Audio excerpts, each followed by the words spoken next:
Mahmoud Nafal.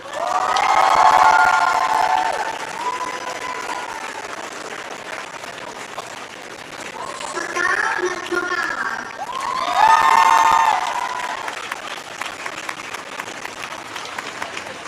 Eric K. Norris.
Sophia Romanelli.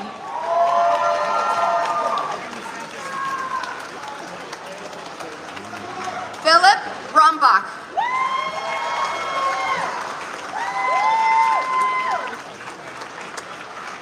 Anya Rees Boris.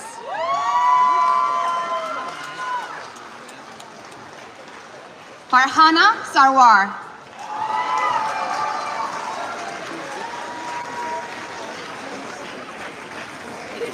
Alyssa Michelle Shiner.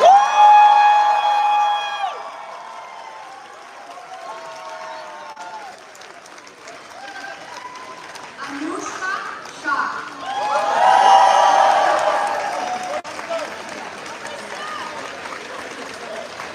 Samantha Sharma.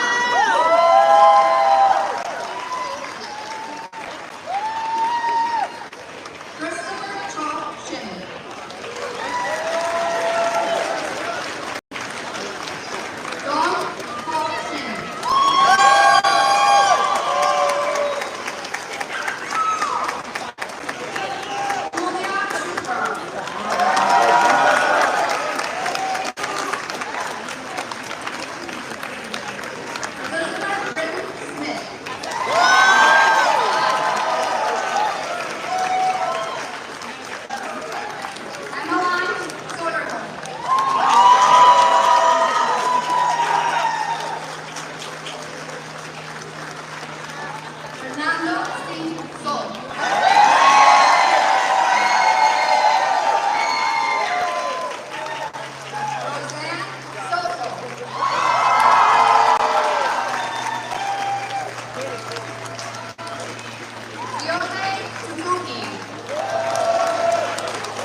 idea how to write a proposal.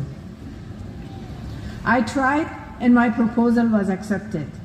And I went on to run the clinic at great personal risk to myself and my family, and to build many other clinics, hospitals, and schools over the years inside Afghanistan. I have stood up against patriarchy and raised my voice for the human rights, women's rights, and equality for the people in my country. I traveled a long journey through distance, time, and hardship.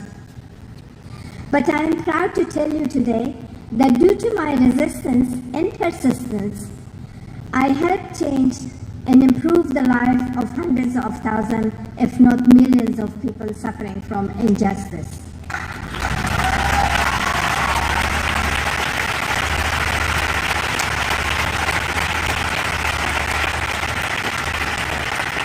Thank you. I also want to tell you that I was able to introduce the people in war-torn Afghanistan to the words and real meaning of human rights, particularly women's rights, justice, and equality. I'm happy to have been with you as you have achieved your goals and dreams here at Fletcher. You are so fortunate to have access to this prestigious university and the ability to exercise your freedom and rights. Unfortunately, my country has once again fallen into the hands of the most violent extremist group, the Taliban, which practices gender apartheid, where women and girls are officially banned from education beyond 6th grade and removed from public life altogether. Dear Fletcher students, as you all know, we are living in a very difficult world. With an uncertain future, we are witnessing extreme conflict and injustice around the world, and seeing threats to human rights, women and girls' rights everywhere. Yet, if I was able to work in the most difficult country in the world for women, with strong commitment and risking everything to try and change the situation to promote human rights, then you, with your knowledge, skills, passions, and ideal, will be able to do much more than I did. Based on my experience, I humbly offer you these recommendations. 1.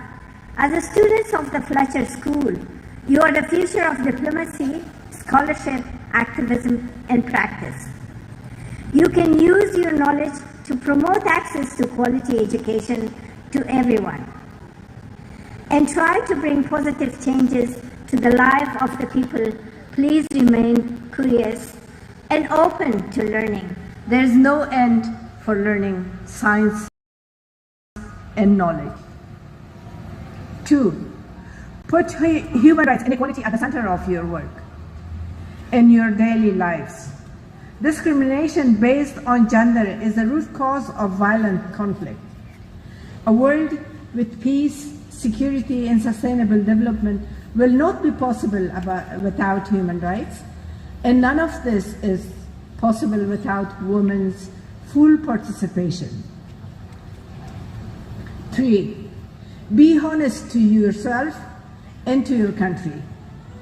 This way you build self-confidence and reduce personal insecurity. And personal insecurity always takes your energy and innovation. 4. Fight against the harmful practice causing climate change and raise your voice to stop environmental destruction. Climate change is the biggest threat to your generation and the generation to come. Instead of militarization, which absorbs so much financial resources and cause considerable environmental and climate damage, do your part to ensure that resources are allocated to programs to combat poverty, hunger, inequality, and injustice, and to provide quality education, health, social justice, sustainable development, and peace for all.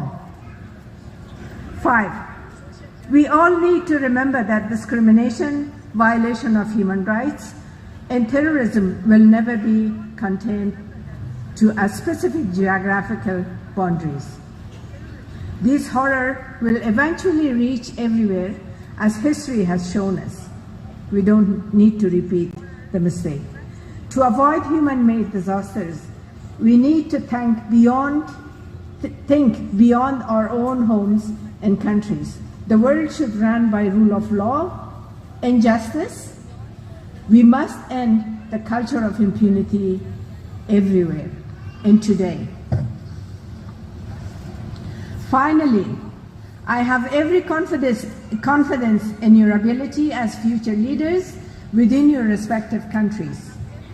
I encourage you to stand firm to change the tide of militarization, patriarchy, and destruction of our planet, and work to save humanity and future generations from the very real and current danger we face.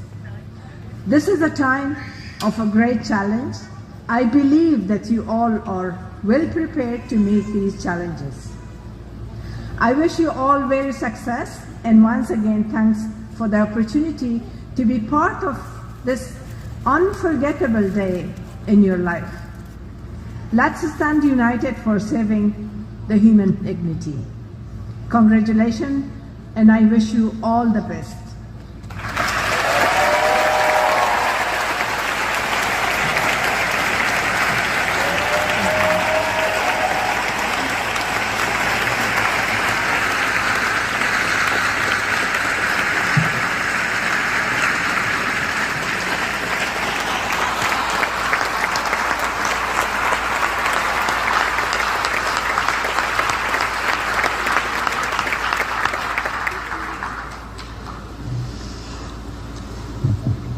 Each year, the students elect one of their own to speak on behalf of their class at commencement. This year, you have chosen a student who is respected school-wide and known for her deep engagement in the life of the Fletcher community, Alyssa Shiner.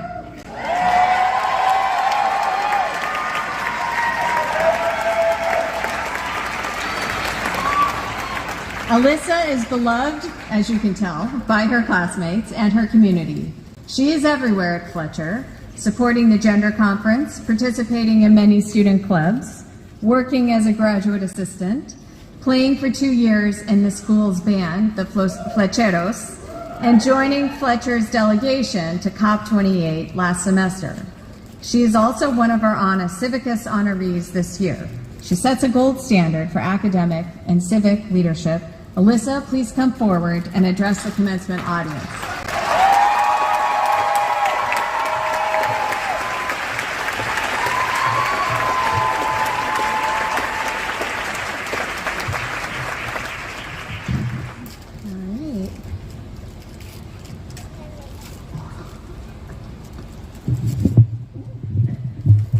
All right, can everyone hear me?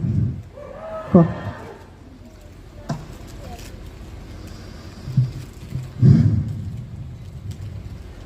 The date is October 23rd, 2023.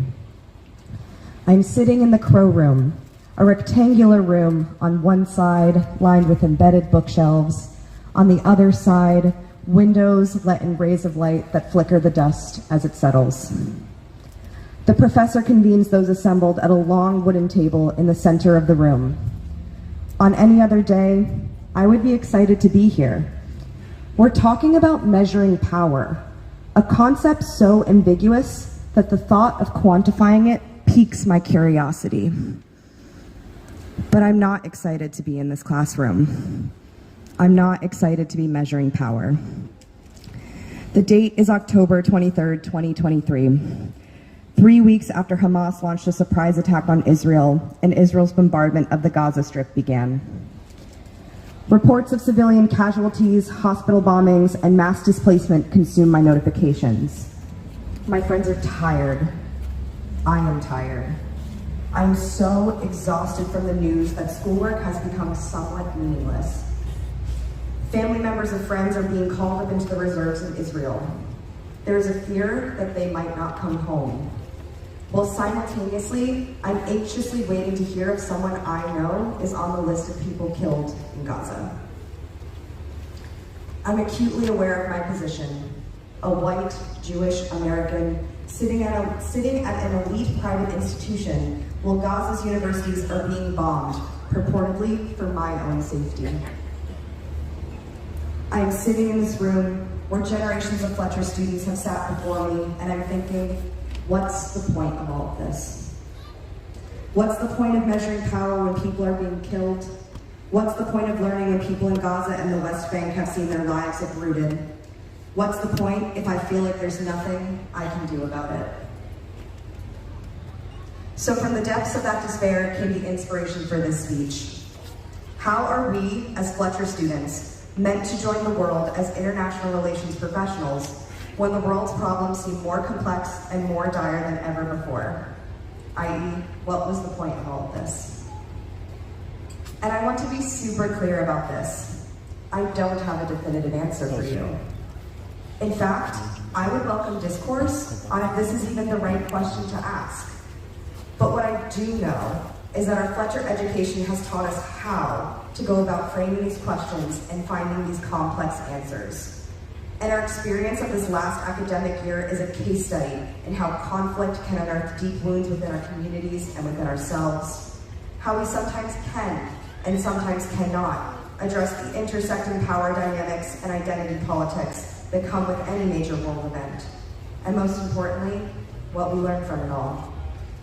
It's messy, it's wrong, but it's reality.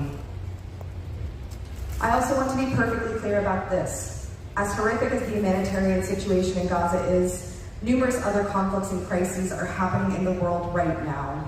For example, look at Myanmar, Ukraine, Haiti, Sudan, Ethiopia, Nigeria, Armenia, Afghanistan, and you'll find members of our community going through similar struggles, albeit more quietly, with less media attention being placed on them to confirm their feelings.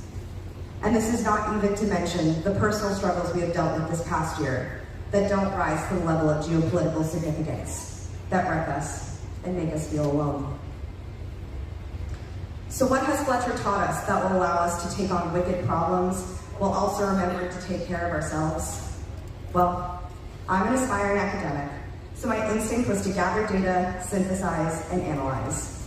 I engaged in a non-IRB approved research project of our faculty, thank you, of our faculty, staff, and peers. It's got a small sample size, sorry Professor Schaffner, and it's not a rigorous study by any means, sorry Professor Aker, but I hope it brings to light some of the key takeaways of this experience.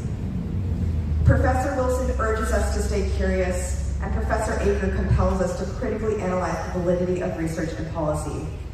Professor Dannebaum is much more articulate than I'll ever be, so I'm going to quote him directly when he says, the thing he hopes to facilitate above all else is analyzing highly emotive issues in a way that is principled, empathetic, and motivated by a genuine effort to understand and grapple with complexity.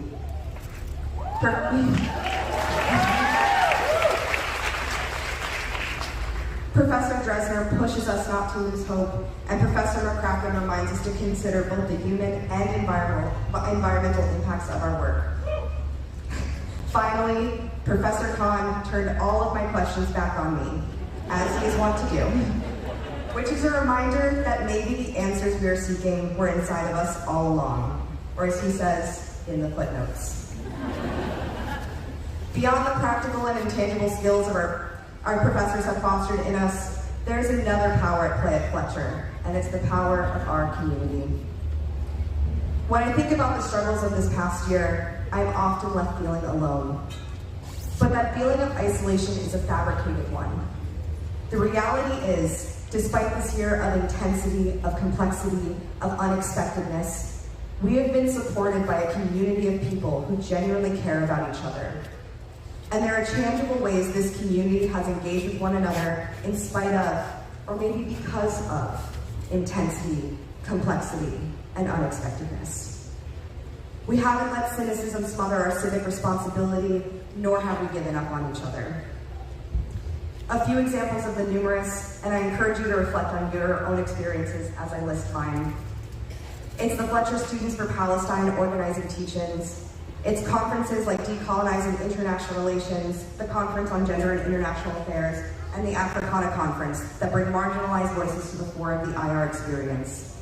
It's culture nights that entertain us and educate us. It's writing club, music diplomacy, culinary diplomacy, TNBC. It's all of these unpaid labors of love that we do for one another that keep us going even when the times get tough. These things that bring us together outside of the academic environment and remind us that at the end of the day, we may be international relations scholars about to go into this messy world, but we're also just people. People who are celebrating wins and dealing with hardship. People who have miraculously all decided that struggling through grad school was the best way to spend the last number of years. And people who need love and validation. In addition to the community we can see, I often have to remind myself of the people who you almost will never witness.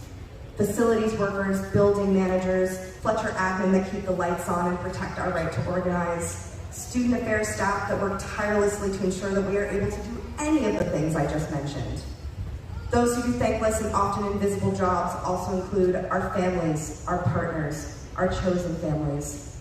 Those that have supported us when we are at our best and at our worst, who have given us the space to flourish, who have allowed us to ask the hard questions, whose lessons will be with us forever. So I encourage you, take a moment and think about that person or people who have supported you and thank them.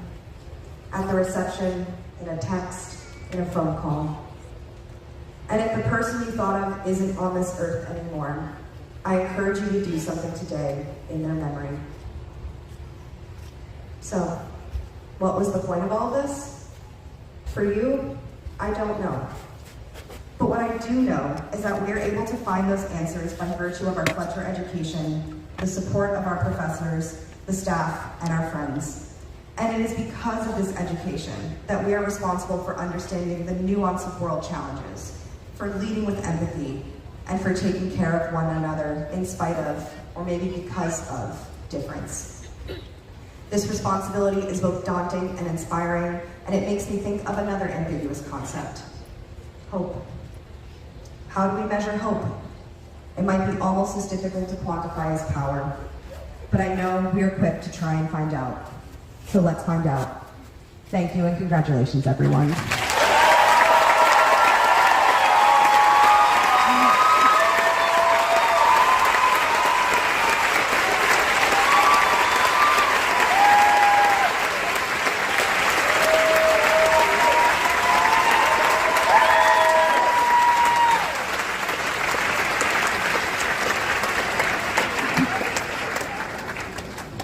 We will now proceed to the doctoral hooding. I invite Katrina Burgess, Faculty Director of the PhD program, and faculty directors and readers to come forward to assist with the hooding of the recipient of the degree of Doctor of Philosophy. Will the candidate for the degree of Doctor of Philosophy in Economics and Public Policy please come forward as your name is called? Here. Henry Liu. Kelly Sims Gallagher, Director. Steve Sakala and Jenny Aker, Readers. Essays on Energy and Environmental Economics.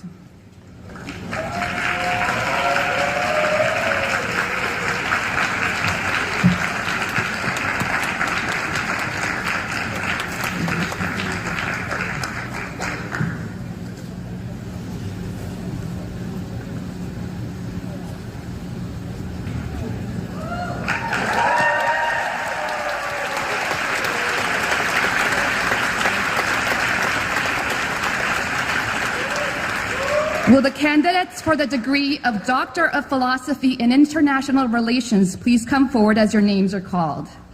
Jessica Cadell. Richard Schultz, Director. Monica Toft and Christopher Miller, Readers. The Coming of Mental Warfare, How Russia Changed the Conduct of War.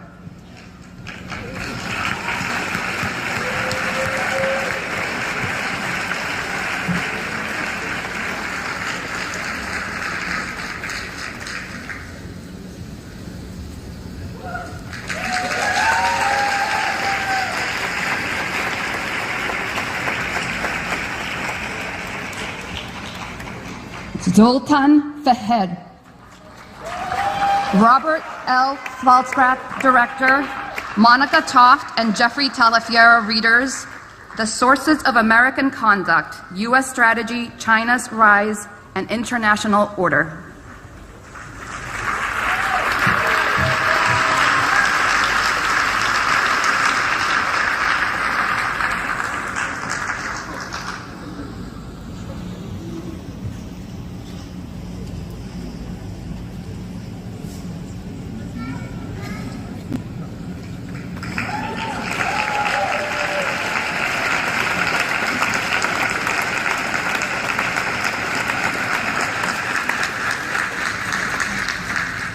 Aruni Jayakody, Hearst Hannum, Director. Ian Johnstone and Jeff Dancy, Readers.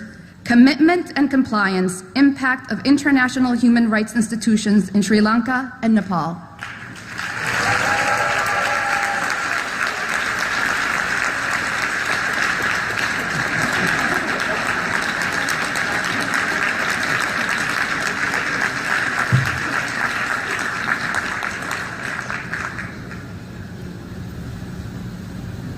Shadon Liang, Daniel Dresner, Director.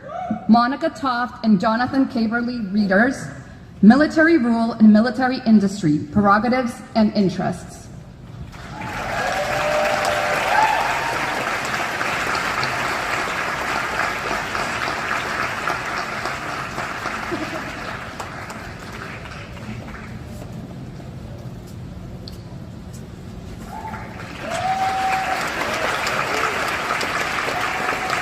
Alexandra Kingman McAuliffe, Kimberly Thyden, Director. Eileen Babbitt and John Paul Lederock, Readers. The Troubles with Inclusion, Northern Ireland and the Gendered Hierarchies of Peace.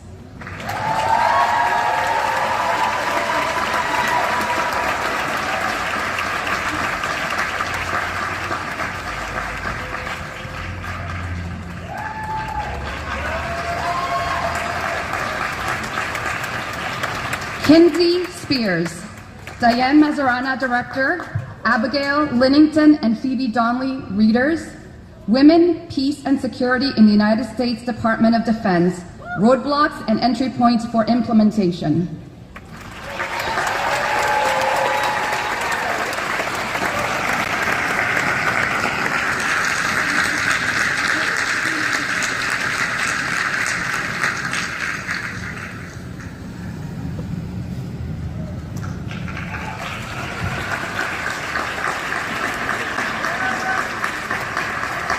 Stefan Chauko, Bernard Simonin, Director. Ian Johnstone and Michael Moeller, Readers. Branding and Performance of International Organizations in the United Nations System.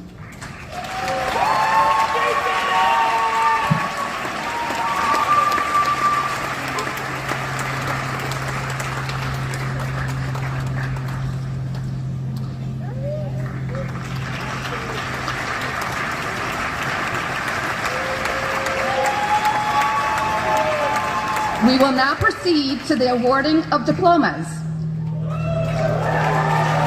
Will the candidates for the degree of Master of Arts please come forward as your names are called?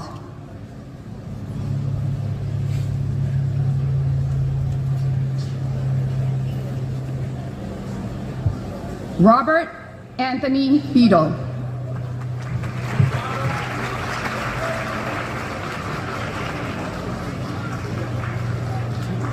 Aristides, well, we're gonna wait. 1 second. Aristides Boras.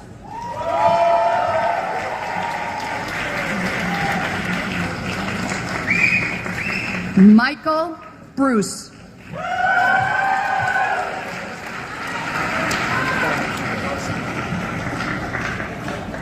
Charlie Costanzo.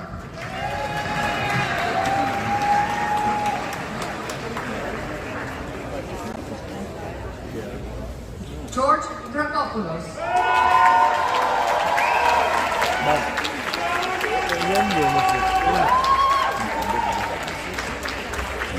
William J. Lee. No emblem. It was more 22%. Yeah. Tanvi Mishra.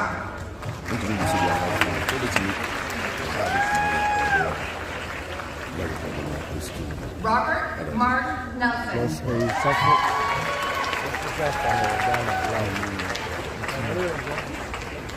Nika Ochiai.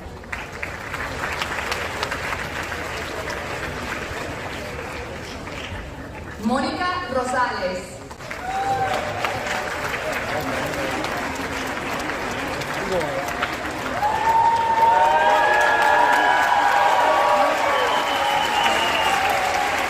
James Franklin Weller.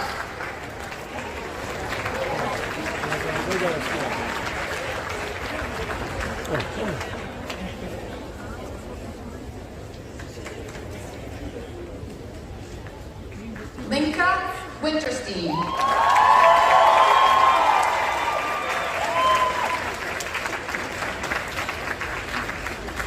Farhad Vilosada, sorry.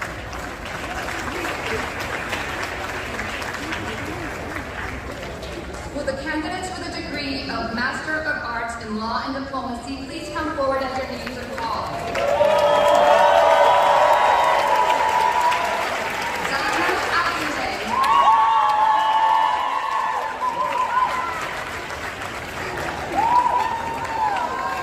Tigest Mengesha Adana.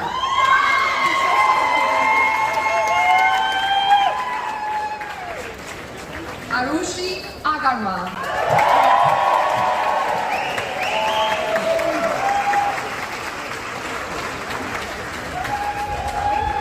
Amna Ahmad.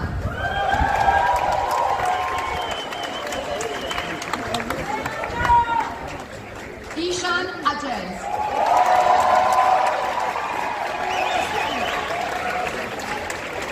Konstantinos Vasilios Angelakis.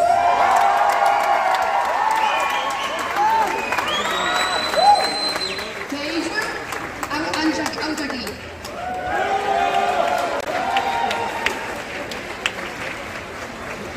Adriana S. Arevalo.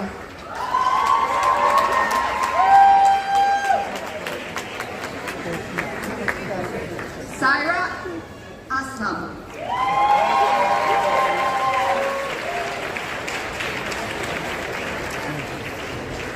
Elmin Abdich.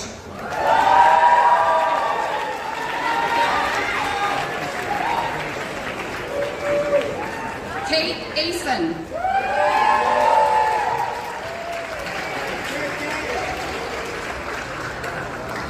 Michelle A. Hall.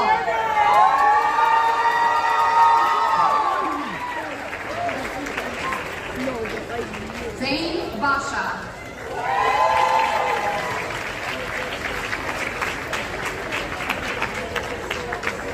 Sarah E. Vaughn.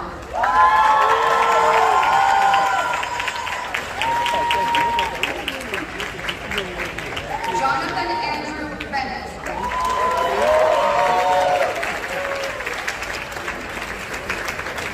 Imani Yasam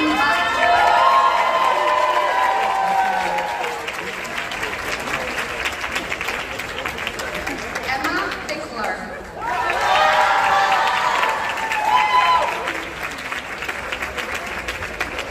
Franti Uradoki.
both national and then